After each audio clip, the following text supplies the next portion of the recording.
Habe gehört, Totemia und Borodeng sollen zusammengeführt werden. Wo hört man sowas? Also, wo hast du das gehört? Wüsste ich echt mal gerne, wo man sowas hört, so.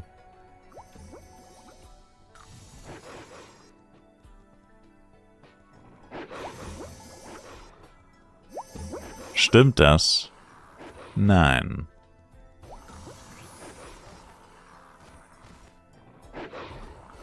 In 5 Jahren vielleicht.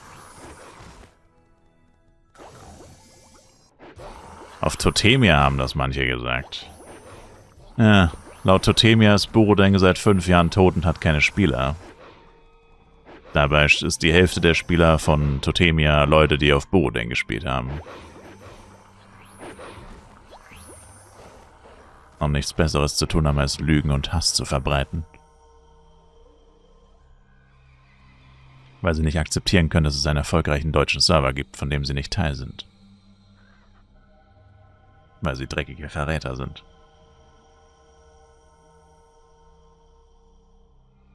Also nein, es stimmt nicht.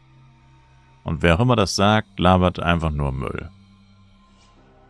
Nicht nur stimmt es nicht, es gibt auch einfach keinen einzigen Anhaltspunkt, der das jemals belegen würde oder begünstigen würde. In der Vergangenheit von Flive werden nur Server zusammengeführt, die einerseits grundsätzlich zueinander passen müssen, also vor allem geografisch müssen sie nah beieinander sein. Es wurden noch nie Server zusammengefügt, die überhaupt nicht in der Nähe voneinander liegen, was ja auch Sinn ergibt, dass sie das nicht machen. Und der zweite Aspekt ist, dass einer der beiden Server quasi tot ist. Und weder Borodeng noch Totemia sind tot. Sie sind sogar weit entfernt davon. Und es gibt Server, die viel weniger Spieler haben. Also würde man, wenn überhaupt, erstmal die zusammenlegen. Und nicht 2 Server, die absolut fein sind, was Spielerzahlen angeht und so. Also es wird wieder einen FEC-Server geben. Das meine ich nicht nur, es steht fest, dass es einen FEC wieder geben wird. Erstens machen die das ja eh jedes Jahr und zweitens gab es einen Trailer zu FEC 26, einen Teaser-Trailer, genau wie letztes Jahr. Und sie sagen immer, see you next year, until next year, bla bla bla. Also ja, das ist eine feste Instanz, Sir. Die wird es immer wieder geben. Sie müssten sich was Neues einfallen lassen. Das werden sie nicht tun. Du findest das sinnlos, immer bei Null anzufangen. Ja, aber so leid mir das tut, zu sagen zu müssen, das ist vollkommen egal, was du findest.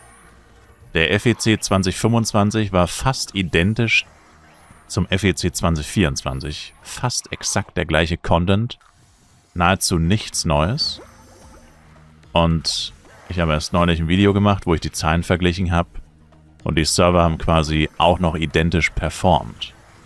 Das heißt, obwohl es der aufgewärmte Schinken von vorgestern war, content-technisch, also zweimal der gleiche FEC basically, es war wirklich basically zweimal das gleiche, haben sie trotzdem beide Male ungefähr gleich viel Geld eingenommen.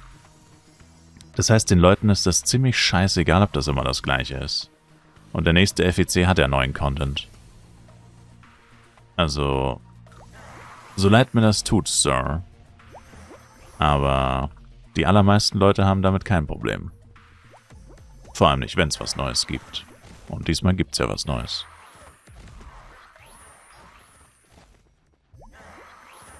Und die werden sich sicherlich nichts Neues einfallen lassen, weil das ist einfach nicht Galas Stil, sich was Neues einfallen zu lassen.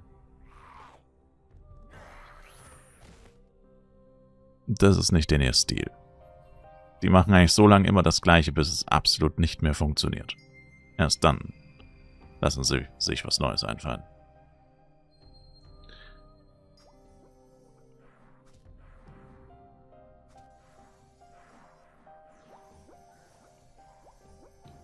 Und zurück zu der Server-Merch-Sache. Ich persönlich bin froh darüber, dass sie es nicht tun. Weil, habe ich schon mal gesagt, Wenn sie Burudeng und Totemia fusionieren würden, hätten wir höchstens 6 Channel, aber doppelt so viele Spieler. Oder zumindest doppelt so viele aktive Spieler auf jeden Fall. Kommt drauf an, aus welcher Sicht, von welchem Server. Aber es ist ungefähr 60-40. Also, pretty much will die Playerbase sich verdoppeln. Vor allem die aktive halt. Und das Problem, was das mit sich bringen würde, für uns 2 weitere Channel, für Totemia 1 weiterer Channel, aber plötzlich fast doppelt so viele Spieler. Ja, was könnte das wohl für negative Auswirkungen haben? Denkt man nur mal an ein XP-Event. Da ist auf Burudeng ja manchmal schon ätzend zu leveln. Vor allem, weil es ja immer den Spot gibt, eigentlich bei jedem Monster. Es gibt immer den Spot, bei dem jeder leveln will. Da sind dann immer schon 2 Leute. Dann willst du da eigentlich nicht mehr anfangen zu leveln, weil dann denkst du ja, es sind schon 2 Leute, lohnt sich nicht. Gehst woanders hin. Ja, aber wohin willst du gehen? Auf jedem Channel werden dann 5 Leute sein. Sodass du dir wirklich denkst, Bro, da brauche ich gar nicht anfangen zu leveln. Also, da level ich lieber gar nicht. Also, ein zu voller Server ist meiner Meinung nach auch schädlich. FEC ist ja auch Paradebeispiel dafür. Der Server ist so voll, dass es manchmal einfach keinen Spaß macht. Also, man will einfach fast gar nicht spielen, wenn es zu voll ist. Was das angeht, ist halt vielleicht echt ein ziemlich blödes Game, weil es gibt ja Spiele, da ist deine Killtime so bad, beziehungsweise die Monsterdichte ist so gewaltig und deine Killtime ist, also was heißt bad, aber deine Killtime ist einfach langsamer vom Spiel festgelegt, dass die gar nicht schneller sein kann. Und dann ist das ziemlich egal, dann sind da 500 Monster und selbst wenn dann 20 Spieler an einem Spot sind, was schon ziemlich viel wäre, also für Fly-Verhältnisse wäre es extrem viel, dann wäre das egal, weil die Monster sterben so langsam und respawnen so schnell, dass die niemals ausgehen würden. Aber bei Fly ist das halt anders. Also ab einer gewissen Anzahl an Leuten bekommst du so massiv viel weniger XP und Penya pro Stunde gerechnet. Einfach nur, weil dir die Monster fehlen und man auf Respawns warten muss oder zu viel rumlaufen muss, um weitere Mobs pullen zu können und so weiter. Und das ist halt echt dämlich eigentlich bei einem MMORPG. Also das Massive von MMORPG ist halt bei Flav irgendwie ein bisschen schwierig. Weil eigentlich willst du nicht, dass es Massive ist. Du willst eigentlich, dass es sich im Rahmen hält. Habe ich früher bei FLFPC auch immer gesagt, also so als,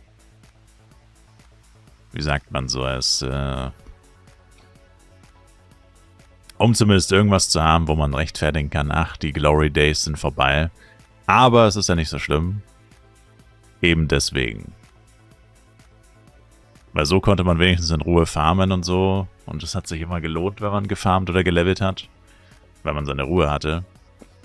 Aber jetzt stell dir vor, da wären dann immer 20 Leute um dich herum. Immer und überall.